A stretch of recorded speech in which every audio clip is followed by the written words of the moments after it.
Welcome to the Manifest, Manage, and Multiply Money podcast. I'm Audrey Faust, the Manifesting CFO, and I'm your host. And on this podcast, we are going to hear real conversations from women who have built multi six figure, seven figure, and even multi seven figure businesses. We're going to explore the identity shifts, the mindset, and the leadership evolutions that they went through in order to grow a business. You know, the things that nobody talks about, because building wealth isn't only about strategy. It's about the mindset and the woman you have to become in order to do this. Now, let's dive in. So today I am super excited to be interviewing multi six figure CEO, Chris Williams. Chris is the founder of the Boutique CEO Business School and the creator of the Soulful Abundance System, leading a movement that helps women build profitable businesses through relationships, soulful enrollment, and a simple system so their business supports their life rather than becoming it. Welcome, Chris. I'm so excited to have you here today. Thank you, Audrey. I'm so glad to be here. Thanks for having me. My pleasure. So, in a minute or two, could you just tell our audience what your business looks like today and then what you love most about your business? Yeah. What does my business look like today? Well, the Boutique Business School is my business. And so we've got different places to really support holistic practitioners. So, coaches, health coaches, life coaches, nutritional therapists, anybody who is a service based coach who is certified. We really help them either start and create and get to their first six figures, but then we help them scale into that beautiful boutique model, which is 100K to 500K. And I started this back in 2015. Um, this part of my business, but we wanted to have, a place where women could step in no matter where they are in their business and really have something that they are in love with, not just, chasing the next number or chasing the next dollar sign or hitting something and then feeling like they didn't really have a real business unless, they had this empire with team members and payroll and, all of that nonsense. It was really important that I was building my business that's high profit, lean team, Absolutely. plenty of spaciousness. That was really, really important to me because I love to travel. I love to be with my family. And I also love to really serve my clients. So that was something that I wasn't willing to give up to like pass that over to a team leader. Well, thanks for sharing that. What do you love most about your business today? Oh gosh. What do I love most? I love most about my business that it really gives normal people an inspiration and opportunity to say, "Oh, I actually can have a real business." There are so many messages out there that you don't have a real business unless you've at least hit, $1 million a year in annual revenue. And that's just not true. I've got, my business was amazing. And when I had my first six figure year, and what I love about it is that people actually get to see that it's not necessarily around chasing numbers. It's around creating a business that feels really good for them, that's in alignment with their values, that brings them meaningful income, but also has that spaciousness. So just helping women see that this is totally possible, that they can absolutely create an amazing business that they're in love with without feeling like they need to sacrifice themselves or their families or their health or their well-being in the process. That's fantastic. I love that. One pattern that I've noticed is that women who build something lasting almost always start from a place that most people would not have bet on. Mhm. So, and you, particularly, Chris, you started with $25 in your bank account after a divorce, rebuilding your life from the ground up while raising a family. That's Yeah. commendable. What identity shifts did you have to go through to get from that woman to the woman you are today?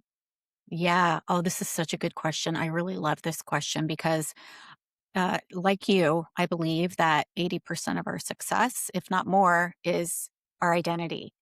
Me too. And, when you first try to do things, I think that, you have to believe before there's evidence.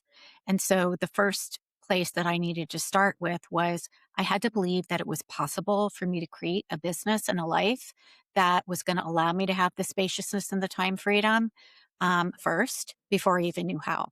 And, I talk about committing before you know how, because that identity of, all right, I'm going to commit. I don't have all from A to Z figured out, but I believe that I can do it. And so it was that, like, I can figure this out. I can do this. I might only have $25 in my bank account right now, but it's important. And I feel like, I want to take care of my kids. I want to be available for them. I will figure out a way because I am not willing to stay here. So, the identity of believing that something is bigger and better for you, but then also, even if you don't have that evidence, right in front of you, but I definitely needed to, step into multiple identities as I went, right? It's not like you go from, Yeah. okay, I've got $25 to, okay, now I'm making, however much, multiple millions or whatever. It's like, no, actually, I had to just take that first step and believe first that I could figure it out. And I just took that next step to also say, who else could help me? Who else did I need to ask? Who else is who could teach me? Because I knew we didn't have all of the information. We certainly didn't have AI. We had lots of books, and we had, I had other women who, were building businesses, their own businesses. And at the time when I started with $25 in my bank account, I decided that I was going to build a massage therapy business. So being in the wellness industry has always been really, really important to me. And so I had, I think, three friends of mine who had successful massage therapy businesses. So I had evidence that it was possible in the world. So I had that belief. Perfect. And then I had to believe that it would be possible for me too. And so I went to school, got my certification, and then I started asking them, I'm like, all right, what do I do? Like, what's the next step? And they're like, well, you need to find a room. Like, you need to find a place that you can rent a room in some place so that you can start building your business. And here are some things that you could start with. Some of the info was great, some of it was crap. Some of it was like, I'm not doing that again. Like, I actually ran a Groupon. For those of you that are familiar with Groupons, I remember running a Groupon for my massage therapy, and I was literally only getting paid $12 an hour for a massage. Oh And my I was God. like, I am not doing this again. I think we sold a lot, but I was like, yeah, they made me cut my prices by 50% and then only paid you 50% of that. So yeah, it was That insane. that's something. I didn't know that about Groupon. I just Yeah. learned that. Yeah. Yeah. Something new. I'm like, not doing that again. And then when, I think there's different iterations, right? Once I started getting that going, and then I was like, well, I actually wanted to add this other piece on. So I wanted to, because I had my clients were asking me, well, what do I do about this health problem or this wellness problem? And even though I had the experience, I had been raising my kids at home. We lived on a 50-acre farm. We grew organic garden. I was a chapter leader for the Weston A. Price Foundation. Like, I had all of the information, but I really wanted to weave it into a more professional manner. So I went back to school and got my certification as a functional nutritional therapist. So then I needed to step into a new identity of, okay, now I am stepping into the identity of a business owner that is also have, doing multiple things, not just massage therapy, but actually starting to grow an ecosystem of offers. And so I added that, and then also health coaching and life coaching. So I'm like, okay, let's, get the transformational component of it in there too. So it was believing in myself that this is going to be viable and this is going to be, the way that I like to actually serve my people, help them to create an impact in their lives, but also it was going to be able to provide for me and my family. And it absolutely did. That's phenomenal. I mean, I love that you started in such a different place from where you are now. Hmm. Evolved and grown over the years, from a massage therapist to now a business coach, Hmm. and steps along the way. That's amazing. What were some of the biggest challenges that you had along the way, if you can remember? Yeah. Stumbling blocks or mindset blocks? Yeah. Yeah. So I think, well, definitely a stumbling block was Groupon. Like, I was like, "Oh god." Like, "That sucks." But the other one is I remember when people first started asking me for business advice. Um, and, they're like, "What are you doing? How are you doing it?" Because my business was successful and I was, collaborating with, other local people in my area, chiropractors and integrative doctors and digestive health associates and things like that. So, definitely one of the mindset things that I had to step into was that I knew enough to be able to approach some of these people and feel confident, because they were doctors. I'm not a doctor, Mm. I'm a certified nutritionist or certified health coach, but I remember the day when one of the doctors at this digestive health associate, he said, "I want you to come in and talk to my team. We've got 8 doctors and I want you to talk to them about the program that you're running." He was running a 6-week wellness program at the time. And he said, "Come in and, tell us about the program that you're running." And I was terrified. I was like, "Who am I to actually go in and speak, not in front of one doctor, but 8 and their nurses?" And I was like, "Holy shit." So I had to really say, "No, I've got this." And remember, they only took a half a semester of nutrition, if anything. And, so I had to remind myself that no, I did know enough and that what I was going to present was enough. And so, those identity shifts of stepping into that was definitely something that I had to lean into. And I'm so glad that I did because they became one of my biggest proponents. They listened to the program. They said, "We absolutely love it. We think this is going to be great for our clients. What do you have?" And they would ask me for information every time I was running a class. And they would put it inside of all of their doctors' boxes and put cards in their rooms and put things in their lobby. And it was really great. So if I had not believed in myself and Yeah. done that, I wouldn't have had that exposure. So even though it was scary, sometimes we do have to be like, all right, well, what's the worst that can happen, really, right? And so I just went with that. So that was one, but then the other one, which I started talking about and totally went on a squirrel tangent here, was the when my colleagues were asking me, "What are you doing? Like, how are you growing this?" And I remember talking with my coach at the time, and I'm like, "I am so darn confused. I don't know who my client is anymore because all of these people are now asking me for business advice, and I'm not a business coach." Like, I'm not a business, like, I am not a strategy coach. I'm not a business coach. And I remember she said, "Chris, I honestly don't see a problem here." And I'm like, all right. So we just started sharing what it is that I was doing, not from a place of trying to get coaching clients, but from a place of this is what I'm doing. I'm happy to share. And I remember I was in a Facebook group for a whole bunch of colleagues that had asked me, like, how are you collaborating with local doctors? And I said, I am happy to share exactly what it is that I'm doing. You guys just let me know. And I had 150 messages from my colleagues saying, I want to come to this. I want to come to this. I want to come to this too. And so I was like, all right. So I just did a Zoom, like before lives were like really a thing. And I just set up a Zoom link and I'm like, here's what I'm doing. And it just kind of went in that direction. And I decided that, well, if I'm going to be teaching people how it is that I'm doing, I better reverse engineer the process. And that's where the soulful abundance system and how the soulful abundance system was created is okay. This is actually what I'm doing. This is how I've been doing it. These are the 6 steps that I've used to build and grow my business to be successful. And luckily, they are based on timeless principles. So it wasn't about dancing on TikTok or lip syncing on Instagram, or, it was really timeless principles that I still Nice. use to this day in building and growing my business. I love how you built your business. It's still, you can say it's old school, right? Go in person, Hmm. all of that. Hmm. It still works today. Yeah, It old school absolutely. still works today. So even though there Absolutely. is this whole online community, Hmm. we were just at a networking event. There's everything to be said Yeah. about being in person with people and meeting them and getting their Hmm. energy, connecting with them. So Yeah, and I really like, where I am in my business now is I do both, right? Right. I do have a Facebook group, which I believe is my hub. It's where I bring people who want to have more of an experience, who want to just check it out. Like, who are you, Chris? What are you teaching? Do I resonate with you?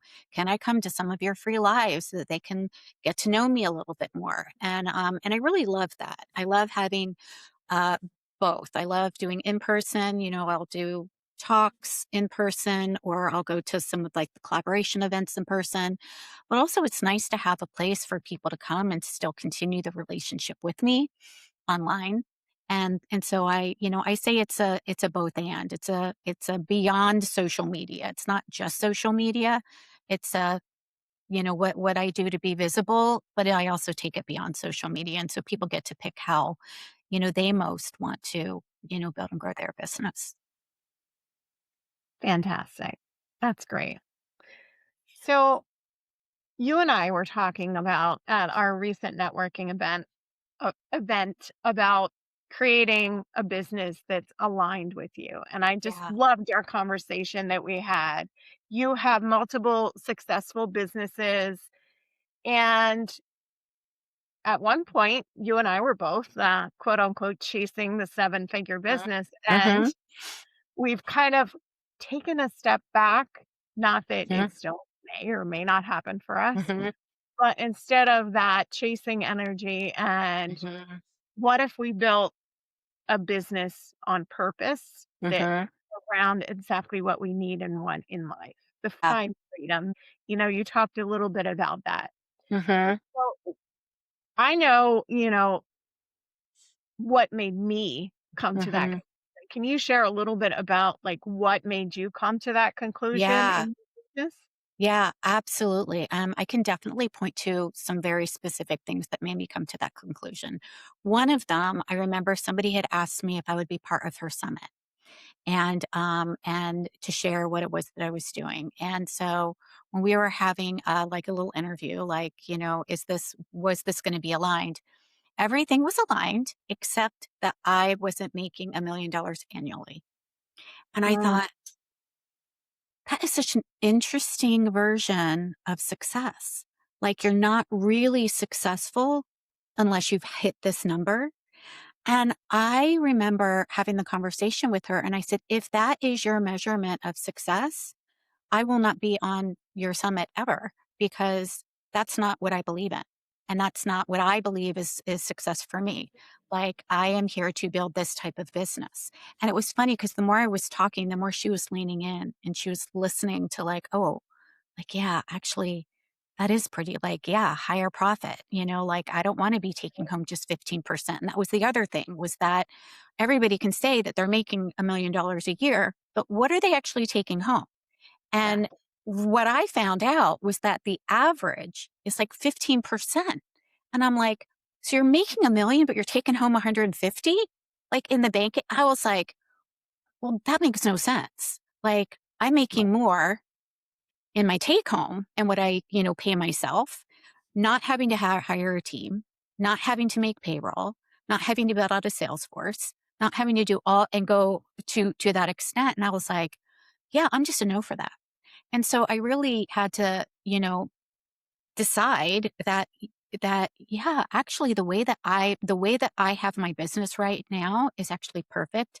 And I don't want to add on all these extra things, just to add on all these extra things, just to say that I've hit some arbitrary number that the industry says it's successful. And I'm like, I'm just a no for that. And so it became really important to me that I had more conversations around that. And the more conversations I've had, the more women were like, yeah, me too. Like, I don't want all that. Like, I honestly don't want to build an empire. It's totally fine if you do. Great. Like, have it. But that's not what I wanted. And that's not what a lot of the women and the clients that I work with, they want time freedom. I take the last week off every week of the month to have time, no client facing calls at all. Every quarter, I go away on a solo retreat. I've got Mondays and Fridays that are spacious for me. They're my admin days or podcasting day or working a half day on Fridays. I don't have to manage people. I've got a part time VA who takes care of the back end pieces for me. And I'm like, I'm so golden with that. That feels spacious for me. So that's that. Yeah. Thanks for That's that. how I That's got there. great. That's great. I've come across more than one Hmm. seven-figure businesses that had minimal or even no profit. Wow. So that just blows my mind, especially the Yeah. ones spending a lot of money on ads and things like that. Like, there's Yes. no point in having a seven-figure business if you're not extremely profitable. And, Yes. you know, we often are chasing that number, right? The Hmm. revenue number. Yep. The Yep. clients I work with, and probably you as well, like, I don't really, yes, the revenue is important. Everybody loves to focus on the revenue number, but you also have to focus on the profit, Yep. because if the profit's not there, it doesn't matter. If you're Yes. not paying yourself well, it Yeah. doesn't matter. Yes. So, Yes, absolutely. And, I've seen, the other thing that I've seen, which can be really heartbreaking, is, people having to fire their teams. People who had a seven-figure business and they've had to fire their sales force. They flipped their business model upside down because they realized that it was no longer sustainable. And we've seen this over and over and over again in the industry. We've seen some pretty big coaches do that. And they're opting for, a leaner team and not a big payroll to manage and having to, spend a lot of money on ads either, which, yeah, I would much rather have, again, spaciousness with my time and my freedom and not have to worry about making payroll to pay somebody else when I'm not able to pay myself in my own business. yes, exactly. Mhm. Mhm. So what I find interesting is money beliefs that a lot Mhm. of times we have things wrapped up in. Mhm. Did you have or struggle with any money mindset beliefs, any money beliefs that maybe you grew up with that you had to overcome in creating this business? Because we know how much that stuff holds us back. Yes. Yes, and if anybody tells you that they don't, they're lying. And I know. Lying. My If they say they don't, they actually just don't know that they're actually running it in their subconscious. So, Yes. Yes, yes, absolutely. And I mean, this is so critical.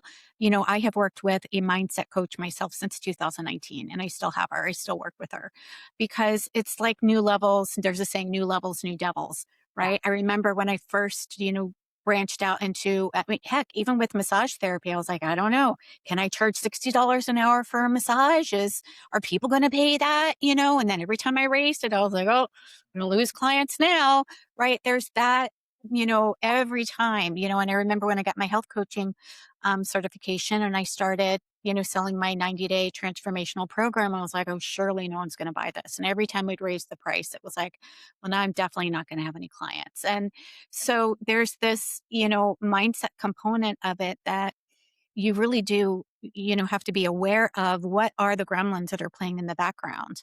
And every time you step out of your comfort zone, that new growth edge becomes comfortable. And then you step out of that, and there's the gremlins again there. Right. So it's like every time I grew, every time I made a different decision, every time I decided to try something different, every time I decided to raise my rates, every time I decided to add another program, there was a gremlin in the background saying, are you sure you want to do that? And so I had to, one of the things that helped me was to just let it be an experiment, right? I had to kind Um, of talk to that voice and say, if it works, great. If it doesn't work, great. It's going to be information. And so, that really helps me. And even to this day, I'm like, I don't know if it's going to work. Let's give it a go.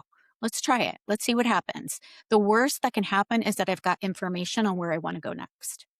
And that has really, really been important because if we wait for everything to be perfect, we will be waiting forever. So, that mindset of perfectionism, right? I had to also kick to the curb and say, I'm not going to wait until everything's perfect. I'm not going to wait until, I'm not going to double, triple, quadruple check things and overthink things and make sure that everything, because honestly, you don't know until you try. You don't have enough information when you're building and growing your business to determine whether it's going to work or not. And so many people are looking for certainty that it's absolutely positively going to work. And that's just not real. you don't get certainty until after you try it, and then you're like, okay, it All worked. right. Now I'm certain it Somebody worked. bought it at that price. All right. Yeah, exactly. Exactly. Or do I even like it? Right? Like, we don't know if we're going to like something or not. Did I even want it? I remember the first time I did a live.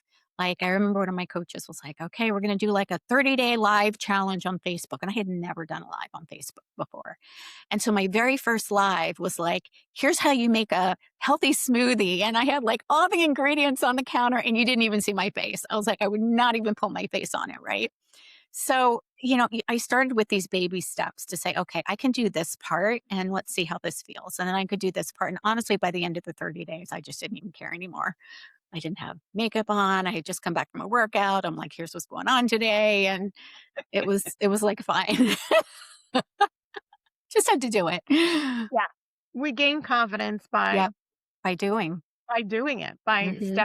by Mhm. raising our prices, by showing up visibly. So, Yeah. yeah, Yeah. the And more that's another we do it, big the better one. we do. That's another big one, though. That's a big mindset issue. I mean, all of these things, are based on our mindset, right? Because if we don't feel safe, if we feel like we're going to be rejected, we're not going to want to do it. Like those subconscious beliefs of you're not good enough or you're too much, right? And I actually had, I think, both of those. My just share a little vulnerable post when I got divorced. I remember, my ex husband said, you're just way too independent, and I'm Yeah, like, which is basically saying you're too much. And yeah, and yet, growing up, it was, the not enoughness. We didn't have enough of this, or we didn't have enough of that, or are you sure you're going to be able to take care of yourself? Are you sure you're going to be able to, do that? You got to work hard, and you got to, in order to make the money, and so I had kind of both of, well, I'm not enough, but I'm also too much. right, conflicting. Yeah, Hmm. I had "I'm not enough," like, Hmm. my brother was the smart one. I had a lot to live up to there, so I'm finally glad that I got around that mindset in my life. I grew up, I think, with the value came from how much money you made. Mm, And I don't blame, my family at all. I mean, they grew up, my grandmother went through the depression, and my dad had to wear pants that were 3 sizes too big and shoes that were 2 sizes too big, right? So, safety to them meant mm, money. And so, I think that's one of the reasons why I started chasing the seven-figure mark, is because that was what the value was, right? You were a success. You were seen as a success, that your value was based on whether or not you were hitting that number or not. And I had to just take a look at that and say, but is that really true for me? yeah, Hmm. I love that. So let me ask you a question that I love to ask everyone. Um, you've built a successful business, many different businesses through the Hmm. years. You've created millions of dollars. Was there any time in your business life where you were what I call financially phobic, which is not looking at the financial information because there was fear, judgment, Hmm. the numbers didn't feel safe or they Hmm. felt dangerous? Was there ever a time in your career, in your business career, that you were in that place? I don't think I was afraid to look at my numbers, but I didn't know what looking at numbers meant. So I will say Okay. that. I did not know what I should be looking at, what I should be tracking, how much should go to profit, how much I should be putting away, how much should I have in how much should I be paying myself, how much should I have in an emergency fund? Like, I didn't know any of that when I was, even when I was at six figures and multiple six figures. It wasn't until probably 2019 that I hired a financial coach, and she helped me take a look at my numbers, and she helped me see, like, okay, this is what we're looking at, and help me kind of set things up so that now I feel more educated on what I'm looking at, and how that actually relates to my business. But yeah, I just didn't know. Had no Right. idea. Like nobody teaches you that. No, they don't. They always say that, I worked with clients who were 20 years in business and same as you, multiple Mhm. six figures, and they haven't really stood the financial piece of their business, Uh-huh. whether it be out of fear or lack of Mhm. knowledge. Mhm. Well, I feel like I should know this by now. I'm like, Yes. how would you? That's Yeah. always Yeah. my answer. How would you know this if no one has shown you? You didn't go to college and get an accounting degree like I did, Yeah. So, like, women, I think in particular, beat themselves up for not knowing everything. Yes. And you think the financial piece just, "Oh, I'm a business owner." Nobody tells you that this is a piece that can really help your business grow and be more Mhm. And there is shame around there. I remember when I first hired her, I was like, "I don't even know what you're asking me for." You're asking me for these documents. And I'm like, I don't even know what the heck that is. And I'm like, what the hell is wrong with me? I'm making money and I've got a business, but like, honestly, have no idea. Like, had no idea to, do like a cash flow. What's the or word I'm profit looking and for? loss even. Yeah. I've had people in business 10, 12 years and never pulled up a profit and loss statement because they have a Mm-hmm. book and a CPA and they Yep. think that's covered. But Yep. Yep. Exactly. And so, yeah, I had to, and I have to say, I'm sure I don't have all of my T's and I's dotted even to this day. I'm sure that, if you got in there, you'd be like, hey, we could probably do something around this piece over here. Probably. But there's a lot less shame than there was in the beginning. I remember, oh, even with my massage therapy practice, I you're gonna totally laugh, but I'm just gonna say it because this is true. This is go real for life. it. No Is judgment there. all of when tax time came, I had a manila envelope with all of my receipts. And I put them all out on the floor. And I'm like, okay, these are my business expenses. And this is what I paid for rent. And this is what, you know, and I was like, okay, and this is how much money I made. And I'm like, I literally was like handwriting it down and I sent it to my accountant. And I'm like, this is what I got. Like, help me with these taxes. But yeah, like that was my system was a manila envelope with my receipts. You're not the only one, Chris. Mhm. You're not the only It's a true story. And no Life shame is if you're true. doing that too, because I was there too. And I'm like, well, and I actually did that for several years until finally I was like, okay, like there's got to be an easier way because I would dread the hours of Yes. time that it would take me to figure all that out. Yes. Thank God for Yeah. QuickBooks now. Thank God. Um, so you have a free gift for our audience. Can you talk a little bit about that, Chris? And Yeah. what that is? Yeah. So we have, I think what we've got is the Boutique CEO Quick Start Guide. And that is, basically it's run our core revenue generators of what are the four main things that you want to focus on when you're building and growing your business. Because there's a lot of misinformation out there. There's a lot of people that will tell you to do all of these other things. But really, especially when you're starting a business, you need to make sure that your business is making money. Because if you're not bringing revenue in to pay yourself, you don't really have a real business, right? So we have to make sure that our business is creating revenue.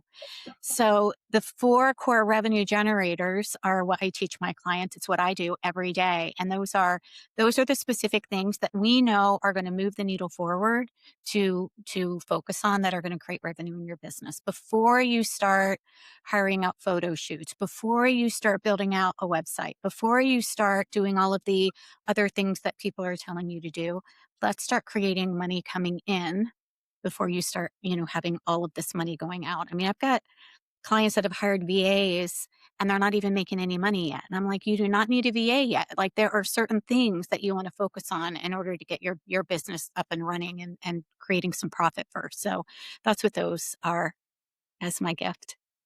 Love that. Thank you. And where can Mhm. people find you, Chris? Where Yeah. where do you hang out? Yeah. So I hang out primarily on Facebook. So Christine Williams, you can come find me there. I'm also on Substack. So that's Christine Williams author. substack.com, I think that is. But my website is theboutiqueceo.com. So you can definitely learn more about the boutique business school, a little bit more about my philosophy, what it is that I help women do, and definitely come say hello. Like you will get me. I'm also on Instagram. I don't spend a lot of time on Instagram, but you'll see, that I post on Instagram. So definitely feel free to shoot me a message either in DM on Facebook or Instagram, or you can send me a message from the website and just come say hello. Got a podcast too, the Boutique CEO podcast. You can listen, you can binge listen there too. Yeah. That's great. Thanks. So, Yeah. one last question I ask all of my guests is if you could speak to the woman standing on the edge of her next level, whatever that next level is, Mhm, six figures, multi six figures, mhm. whatever, what would you want her to know? Oh, you know, this is such a good question. And I think I enter at the same time when I get asked it. And that is do not try to do this on your own. Lone wolf syndrome is not helping you. I did not get to where I was by lone wolfing it, by trying to popsicle stick and duct tape my business together. There's no shame in asking for help. And I really, really believe in that. Again, I still have coaches to this day, and I'm so glad that I did because we can't read the label as the bottle that we're in, right? We just can't. We need somebody else who's attached emotionally from what it is that we're looking at. Because again, we tend to overthink, we tend to doubt, we tend to change things way too often, we tend to chase bright, shiny objects. And you really want somebody who's got their eyes and their brain and their heart with you as you're building and growing this business. Or, somebody like Audrey who is helping you take a look at your numbers because people that who are further down the freeway than you are going to be able to kind of be like your whitewater rafting guides, right? They know where the rapids are. They know where it's going to be most easy to capsize in your boat. They're going to be able to give you the right tools. They're going to be able to guide you. And so you're going to get to where it is that you want to go, not only in one piece, but get down there quicker, so much quicker than if you're going to try to do it on your own. Hmm. Yes, I am advocate of the coaches, and I've learned a lot. I've been working with coaches for, gosh, over 8 years now. So, Yeah. yeah, it definitely makes a difference. Hmm. All right. Well, thank you so much for being on here, Chris. And um, that was a super great conversation, and I absolutely loved it. Thank you. Thanks for having me, Audrey. Of course. Thank you for listening to the Manifest, Manage, and Multiply Money podcast. If this conversation resonated with you, please share it with another woman who's building something meaningful. And if you are enjoying this podcast, I would greatly appreciate it if you left a review.